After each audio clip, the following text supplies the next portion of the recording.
नमस्कार व्यूअर्स, मैं हूं अमीश देवगन और आप देख रहे हैं आर पार, देश का सबसे ज्यादा देखे जाने वाला प्राइम टाइम कार्यक्रम डिवाइड एंड रूल, यानी बांटो और राज करो। वैसे तो यह फॉर्मूला अंग्रेजों का था, लेकिन खुद को पिछड़ों का सो कॉल्ड मसीहा बताने वाली कुछ पार्टियां शायद सत्ता के इसी फॉर्मूले पर निरंतर काम कर रही हैं।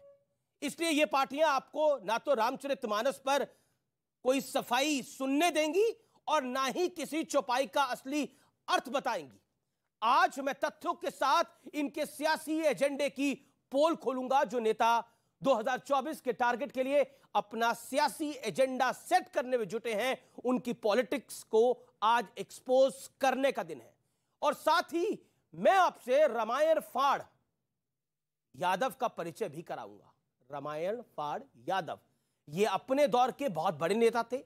इनका असली नाम तो कुछ और था, लेकिन इनका नाम रामायण फाड़ यादव क्यों पड़ा, किस तरह से पड़ा, इनके सियासी करियर पर पूर्ण विराम कैसे लग गया, यह पूरी कहानी आज उन तमाम नेताओं के लिए बड़ी आई ओपनर साबित होगी जो पानी पी पी कर रामचरितमानस को लगातार कोस रहे हैं। लेकिन बड़ा सवाल कि क्या रामचरितमानस की आड़ में कोई बड़ा पॉलिटिकल खेल, सियासी खेल खेला जा रहा है? आज जनता जनार्दन के बीच, देश के युवाओं के बीच होगी सबसे बड़ी बहस, सबसे बड़ी चर्चा। मानस का विरोध 2024 के लिए है एक बड़ा प्रयोग। स्वागत है आपका आर पार में।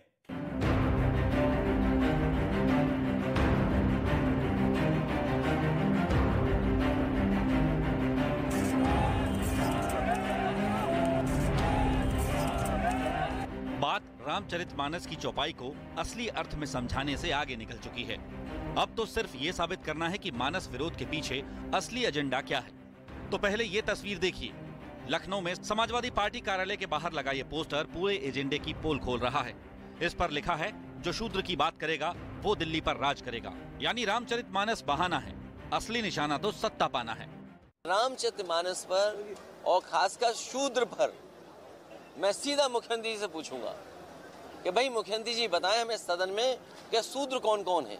मैं मुख्यमंत्री जी से पूछने जा रहा हूं कि मैं शूद्र हूं कि नहीं हूं। और अगर अभी भी कोई शक रह गया है तो जरा बिहार वाला ये वीडियो देख लीजिए, जिसमें रामचरितमानस को नफरत वाला ग्रंथ बताने वाले शिक्षा मंत्री प्रोफेसर चंद्रशेखर कथित तौर पर ये ज्ञान दे रहे हैं कि इस मुद्दे को कैसे उठाना है, किसे टारगेट करना है। उसने संजोग से 1951 का एक एडिशन मिल गया किताब का। जी जी। इस ढंग से बोलने से ना लोग नाराज नहीं होगा, जो भगवान को तो बचा के चलिएगा ना, क्योंकि हिंदू समाज है। जी जी। हार्ड लाइन लीजिएगा तो लोग गुस्सा हो जाएगा। हम लेते भी नहीं है उस ढंग से, इसलिए हम रामचरितमानस के जो अंश है उस पर हम चर्चा किए हैं। हम भेजते हैं अभी आप उदय बाबू को, प्रोग्राम बनाएंगे, प्रोग्राम बनाएंगे। राम को सिमलतल्ला भी देखना है। बाकी का एजेंडा इन बयानों से अपने आप साफ हो जाएगा। उसमें कुछ शब्द या कोई एक चौपाई, दो चौपाई ऐसी हैं जिससे हिंदू समाज का एक बड़ा तबका आहत होता है। महिलाएं आहत होती हैं, पिछड़े दलित आदिवासी आहत होते हैं। तो मुझे लगता है कि उसको हटा देना चाहिए। तो क्या वाकई रामचरितमानस के विरोध की आड़ में कोई बड़ा सियासी षड्यंत्र रचा जा रहा है? आज इसी पर जनता जनार्दन के बीच होगा सबसे बड़ा संवाद। तो आज इसी विषय पर होगा जनता जनार्दन के बीच में सबसे बड़ा संवाद। मेरे साथ बहुत सारे मेहमान हैं। जनता जनार्दन है, युवा है, साधु संत हैं, लेकिन अब मैं आपको विश्लेषण बताऊंगा। अब मैं आपके सामने रामचरितमानस पर अज्ञानता को समाप्त करने वाला एक विश्लेषण पेश करूंगा, जिसका वर्णन बाबा तुलसीदास ने महाकाव्य श्री रामचरितमानस में किया है। बात उस वक्त की है जब श्री राम लंका जाने के लिए समुद्र से 3 दिन तक याचना करते रहे, लेकिन अहंकारी समुद्र ने मार्ग तो छोड़िए, प्रभु श्री राम को उत्तर तक नहीं दिया। नाराज प्रभु श्री राम ने समुद्र पर बाण तान दिया। रामचरितमानस में लिखा है कि विनय न मानत जल्दी जड़, गए 3 दिन बीत, बोले राम सकोप तब, भय बुन होए न प्रीत। घबराए समुद्र का, अहंकार टूटा और वो श्री राम की शरण में आ गया। श्री रामचरितमानस में लिखा है कि समुद्र ने कहा, सभय सिंधु गही पद प्रभु केरे, क्षमऊ नाथ सब अवगुण मेरे, गगन समीर अनलधर धरणी, इन कहीं नाथ सहज जड़ करनी। इसका अर्थ है, हे प्रभु मेरे सब अवगुण क्षमा कीजिए। आकाश, वायु, अग्नि, जल और पृथ्वी, इन सबकी करनी स्वभाव से ही जड़ है, यानी इन सभी चीजों में सोचने समझने की शक्ति कतई नहीं है। इसके बाद समुद्र फिर कहता है, प्रभु भलकीन मोही सिख दीनी, मर्यादा पुनी तुम्ही कीनी। धोल गवार शूद्र पशु नारी, सकल ताड़ना के अधिकारी। ये समुद्र कहता है प्रभु राम से, प्रभु राम नहीं कहते हैं। पहला क्लैरिफिकेशन ये है, सच्चाई ये है, समुद्र कहता है, ये महाकाव्य है।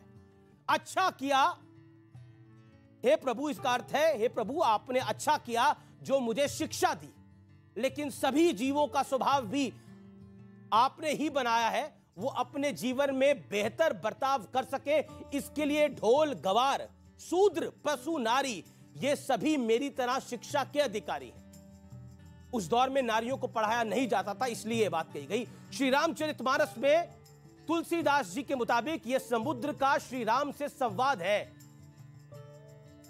यह ना तो तुलसीदास जी का भाव है और ना ही प्रभु श्री राम का, लेकिन एजेंडा और प्रोपेगेंडा कैसे चलाया जा रहा है यह सब आप देख ही रहे हैं। और मैं यहां नहीं रुकूंगा। अगर शूद्रों की बात करी जाए तो उस दौर में शूद्र कौन था? उस दौर में शूद्र वो था जो अशिक्षित था, जो कहीं ना कहीं उसका किसी वर्ण और जाति से संबंध नहीं था। और इसकी चर्चा डॉक्टर भीमराव अंबेडकर ने भी अपनी किताब में करी है। तो कितना बड़ा एजेंडा चलाया जा रहा है। 400 साल पहले तक रामचरितमानस में कुछ दिक्कत नहीं थी, लेकिन 400 साल बाद कुछ ज्ञानी आए हैं जिन्हें रामचरितमानस में भी समस्या दिख रही है। तो आज आपके बीच में, मेहमानों के बीच में इसी चर्चा की मैं शुरुआत करता हूं। मेरे साथ कौन कौन जुड़ा है? रित्वेश्वर जी महाराज है सदगुरु, उनका अभिनंदन है। शिवम त्यागी है राजनीतिक विश्लेषक, उनका अभिनंदन है।